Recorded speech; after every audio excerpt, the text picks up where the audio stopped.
ya, dan lain-lain. Nggak tahu kalian itu, bukan level kalian. Jadi udahlah, diam aja di pojokan sana menonton. Ya, makanya saya tantang iNews atau TV lainnya, TV One atau yang lainnya, coba dihubungi dua belah pihak, ya, nah, gitu, dihubungi kedua belah pihak. Terus pengacara Joko Widodo itu hadirkan dulu ahlinya, saya siap datang, gitu loh. 2 lawan 2, tapi jangan buzzer ya. Kayak kemarin di iNews itu, apalah, universitas dari Ruko yang sudah tutup, terus tidak diakui dikti, ngapain dia di situ? Apalagi nanti ada, diundang lagi nanti seorang dewa dari Gunung Olympus, ya, si Kules.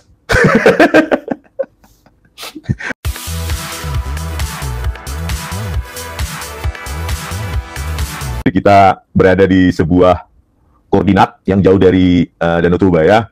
Kita akan melakukan semua yang diperlukan untuk mencerdaskan bangsa ya. Karena bangsa kita ini sepertinya mengarah ke bangsa yang penjilat ya dan pengecut ya. Penjilat dan pengecut yang temuan ilmiah pun takut sekali. Saya lihat sama temuan ilmiah, kajian ilmiah, diskusi-diskusi yang bisa meningkatkan peradaban pemikiran kita. Ya, kalau kita bicara hanya tentang ancaman, ya, masuk penjara, segala macam, itu jauh kali pun ya dari peradaban kita yang dicita-citakan oleh nenek moyang kita. Ya, Bung Karno bilang, ya, perjuangan kalian, generasi yang akan datang, itu akan lebih berat, karena bukan melawan penjajah yang nyata-nyata rasnya berbeda, ya, wajahnya berbeda, tapi perlawan kita lebih berat karena musuh kita ini ada di dalam selimut, di dalam bangsa kita sendiri, ya. Terus kemarin ada katanya, ormas, ya, nggak usahlah saya sebutkan ormasnya, nanti dia ikut nebeng terkenal pula, ya kan, ngapain kita sebutkan.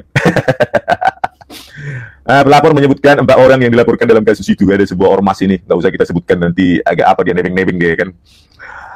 Menyebutkan 4 orang yang dilaporkan dalam kasus itu, mereka adalah mantan Menpora, Roy Suryo, ahli digital forensik Rismon Sianipar, wakil ketua tim pembela ulama dan aktivis Rizal Fadilah, dan Dr. T. Fauzia Tiasuma. Oh, itu nama lengkapnya ya. Bayangkanlah, saking nggak ada koordinasi pun nama lengkap aja pun saya baru tahu kan, bagaimana bisa bekerja sama dalam menghasut katanya. Kacau. Tahe Indonesia. Mersabure tanguwing. Tahe. Jadi terlapornya itu 4 orang, yakni ada mantan pejabat negara, ada dokter, ada yang mengaku aktivis, dan ada yang mengaku ahli, ujarnya kepada wartawan di lokasi. Kalau dia mengaku apa dong? Mengaku nebengers. Jangan-jangan mereka ini diantar pakai ini ya. Mudah-mudahan nggak nebeng private jet dari mana mereka ini. Kita lihat sendiri terjadi. Oh, ini. Ia menjelaskan pelaporan itu dilakukan pihaknya lantaran tudingan yang dilakukan ke 4 orang tersebut telah membuat kegaduhan di masyarakat. Kegaduhan? Kayaknya wakil rektor dan pejabat-pejabat yang lainnya santai-santai aja itu, bisa berdebat penuh ya, tanpa harus merasa terancam ya. Yang datang alumninya loh ya, alumni asli yang berani menunjukkan ijazahnya. Yang datang itu alumninya gitu loh, berdebat langsung. Kalau nggak boleh perdebatan ilmiah di Indonesia ini, ya peradaban apa yang akan kita wariskan kepada generasi yang akan datang ya. Nanti negara ini cuma negara dinasti akhirnya. Sekalian aja kita dijajah Belanda lagi daripada dijajah bangsa sendiri. Justru nenek moyang kita dulu berani bertempur hanya lewat senjata bambu runcing supaya tidak ada lagi penindasan. Ya, kalau kita malah nanti ditindas oleh dinasti, ya, setelah dia presiden anaknya wapres, setelah itu anaknya wapres nanti jadi presiden, setelah itu cucunya lagi jadi presiden. Jangan-jangan nenek moyangnya dinasti itu nggak ngapa-ngapain kan waktu peperangan dulu, jangan-jangan tidur-tiduran lari ke hutan atau kemana kan gitu. Bisa rupanya dia dibuktikan nenek moyangnya bertempur dulu kan gitu. Jadi itulah perjuangan nenek moyang kita, satu fase. Ya, perjuangan kita mengisi kemerdekaan ya fase lain gitu. Ya mereka pasti, ya para pahlawan kita dulu pasti berpikir ya itu urusan kalian. Kami kan sudah angkat senjata, memanggul senjata untuk melawan Belanda. Ya sekarang urusan kalian gitu loh untuk mengisi kemerdekaan itu. Kalau kita cuma jadi pengecut di lapor-lapor seperti ini ya kita jadi bangsa apanya kita ini? Ya, tentu banyak orang yang tersinggung dengan dibukanya fakta-fakta ilmiah ini ya, dan satu pun nggak ada yang berani menantang di perdebatan ilmiah. Coba mereka ini panggil saya, ayo yang melaporkan ini, kita ketemu di podcast mana kan gitu, ya, bawa ahlinya gitu, ya kan, terus berdebat, terus nanti perdebatan ilmiah itu nanti dibilang lagi penghasutan lagi, ya elok, kurang minum kayaknya ini ya, kurang makan sayur dan buah kayaknya, atau kurang retreat ke Magelang, ya harusnya orang ini ikut retreat ke Magelang sama Pak Prabowo. Kita lihat sendiri terjadi di Sivitas Akademika UGM di Solo, di sekitar rumah Pak Jokowi menimbulkan ketidaktertiban dan meresahkan.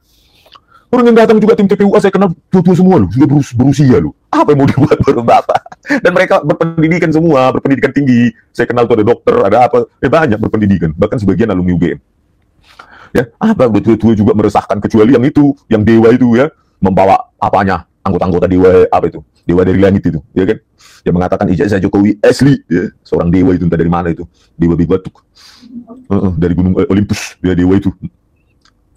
Sivitas Akademika meresahkan, di UGM meresahkan.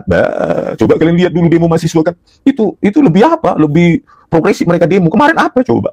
Nggak ada terjadi apa-apa, bahkan setelah rapat itu pun selesai begitu. Dan sampai hari ini nggak ada berani UGM merilis video utuh itu. Jadi apa ya? Ini laporan apa ini? Tapi terserah lah ya polisi kalau mau menindaklanjuti ini. Ya, itu kan potret pemerintahan Prabowo nanti. Gitu aja Pak Prabowo, bagaimana ini polisi ini kan? Apakah ini ditindaklanjuti, keluar dari esensi peperangan ilmiah membuktikan ijazah Joko Widodo yang lokasi KKN-nya saja masih misteri sekarang. Ya, UGM sendiri masih cari-cari mungkin sekarang. Ya kalau UGM sudah mencari-cari di mana lokasi KKN Jokowi dan tidak ketemu, ya nyatakan saja tidak ketemu ya. Terus lain-lain lah. Saya kira UGM sebenarnya sudah sadar nih, itu sudah paham, tapi masih takut ya mengatakan ijazah Joko Widodo ya palsu. Kenapa ya? Lembar pengesahan skripsinya nggak ada, satu-satunya di dunia seperti itu. Lembar pengesahan skripsi yang sangat modern itu. Ya. Mau ahli dari mana pun itu nggak bisa membuktikan itu teknologi 1985 kan. Mau ahli apa? Makanya dilawan pakai ormas. Katanya kemarin ada pengacaranya mau laporkan.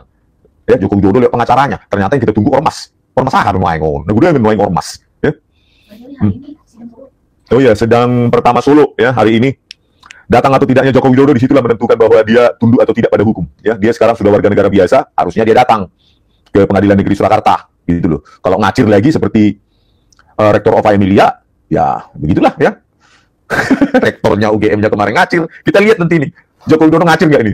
Apa sudah apa pergi dia ke Vatikan? Ya, ya harus balik lah. Ya, jangan lama di sana atau nggak balik-balik. Banyak urusan di sini, banyak laporan-laporan. Kedatangan klien kami hari ini ingin negara hadir memberikan kepastian atas kegaduhan ini. Gaduh, memangnya ada gedung UGM yang dirusak di sana, gedung UGM yang dibakar di sana. Nah, kalau itu hoax itu. Gaduh, memangnya ada gedung UGM yang dibakar di sana. Nah, kalau itu hoax itu ya. Makanya saya bilang ini orang perlu dilaporkan balik sebenarnya. Tapi gimana ya? Jadi capek energi kita nanti meladenin kayak gini-gini, ya, meladeni hal-hal begini. Nanti ada lagi yang lapor balik. Nggak keren gitu. Malas juga saya meminta melaporkan balik ini, ya. Karena buktinya nggak ada. Buktinya apa?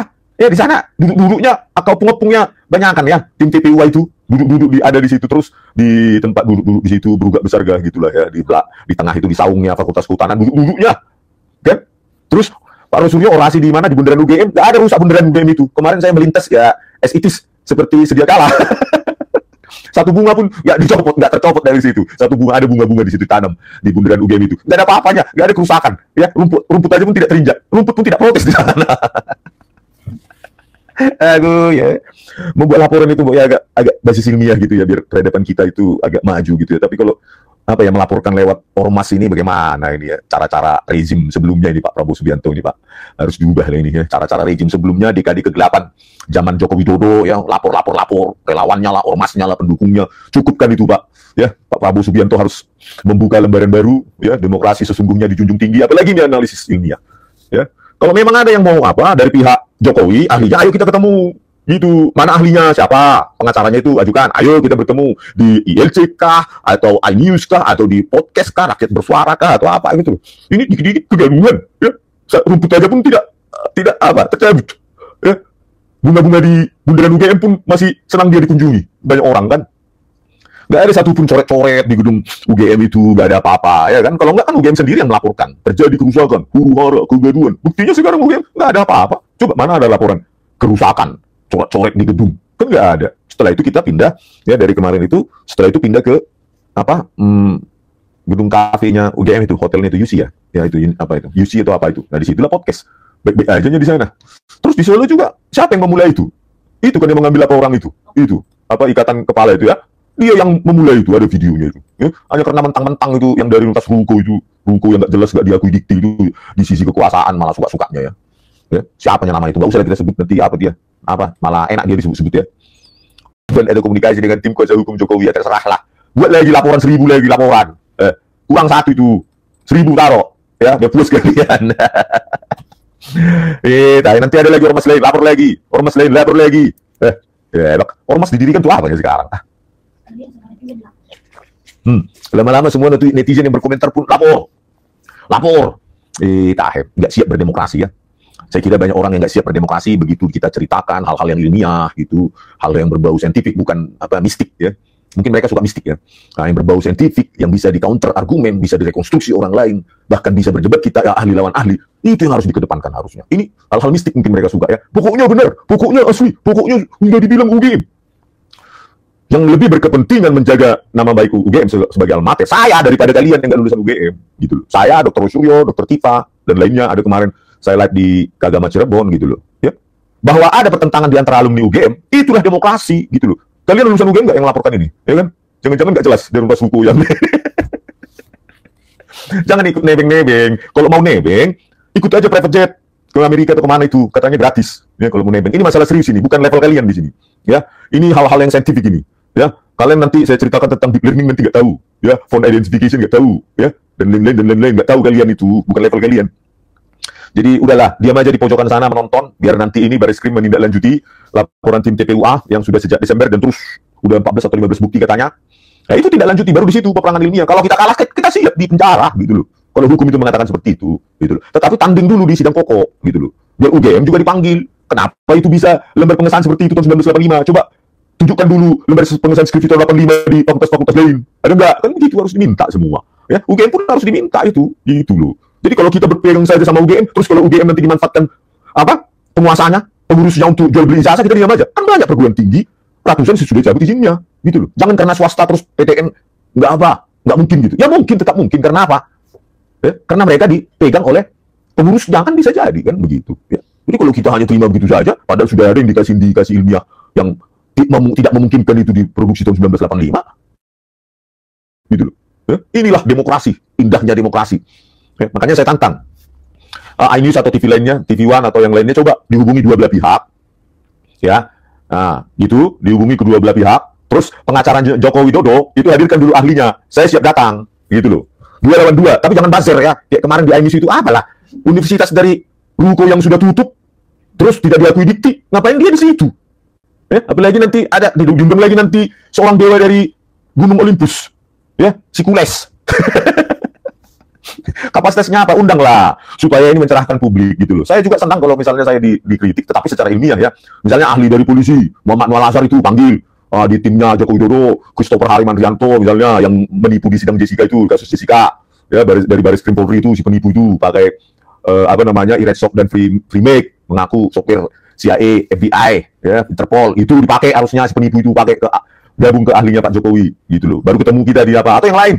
Karena ada itu Asosiasi Forensik Digital Indonesia atau ahli-ahli lain lah yang di bawah naungan si Muhammad Nual Azhar itu, si penipu itu, yang didirikan oleh si penipu itu, Muhammad Nual Azhar itu, dan Christopher Harimantrianto itu dipakai, misalnya dipanggil, ayo bertemu gitu. Jadi kita kalau orang tetangga pun, tetangga kita, negara tetangga kita kayak Malaysia, Singapura, seru juga ya di Indonesia ini, ahli Puang lawan ahli, perdebatan terbuka Puang di TV Puang, sudah hebat kali kulit Indonesia ini ya, gitu. Pasti mereka kagum, ya, pasti mereka, misalnya Malaysia, hebat juga ya.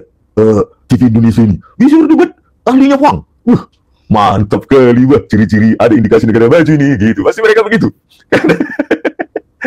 Tapi kalau yang diturunkan buzzernya lulusan Universitas Ruko yang nggak terdaftar dikti, ya tentu kita akan dicibir sama negara lain. Itu nanti di search, cek, lulusan Rukonya nggak ada terdaftar dikti, komentari tentang UGM. Kan UGM pun didukung orang semacam itu, malu, ya. UGM itu harus malu didukung orang yang lulusannya nggak jelas, Universitas Ruko yang nggak terdaftar dikti. Malu itu UGM itu. Saya yakin Ibu Rektor Ova Emilia ya pasti malu itu. Saya yakin malu kalau didukung oleh lulusan yang universitas yang sudah tutup dan tidak terdaftar dikti. Bayangkanlah, masa UGM butuh pertolongan dari orang semacam itu? Ya, terlaluan itu. Ya. Harusnya alumni UGM-nya yang apa, yang apa namanya, yang mendukung dia gitu loh. Tapi kalau dari universitas nggak jelas, ngapain itu di ini? Yang salah juga TV-nya, ngapain lagi gitu diundang? Apa mau cari rating views saja atau apa ya?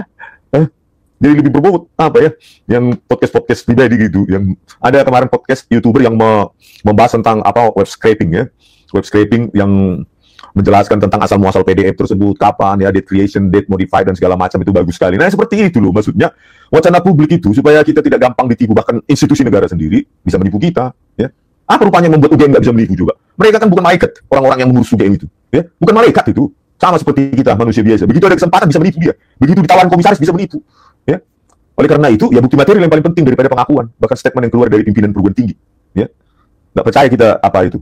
Kita hanya percaya bukti material. Kalau bisa mereka rekonstruksi, ya lembar pengesahan skripsi Joko Widodo dan teman-temannya itu, ya siapa itu, Saminuddin Baruri itu dan lainnya, ya secara teknologi tahun 1985 baru kita siap debat. Tapi kalau enggak, ya ngapain kita capek-capek, ya UGM didukung oleh lulusan universitas yang nggak jelas, universitas hukum yang dikasih komisaris, ya dijadikan komisaris tapi universitas hukum yang apa itu, yang nggak terdaftar dikti itu, udah tutup. Ngapain UGM nggak butuh lah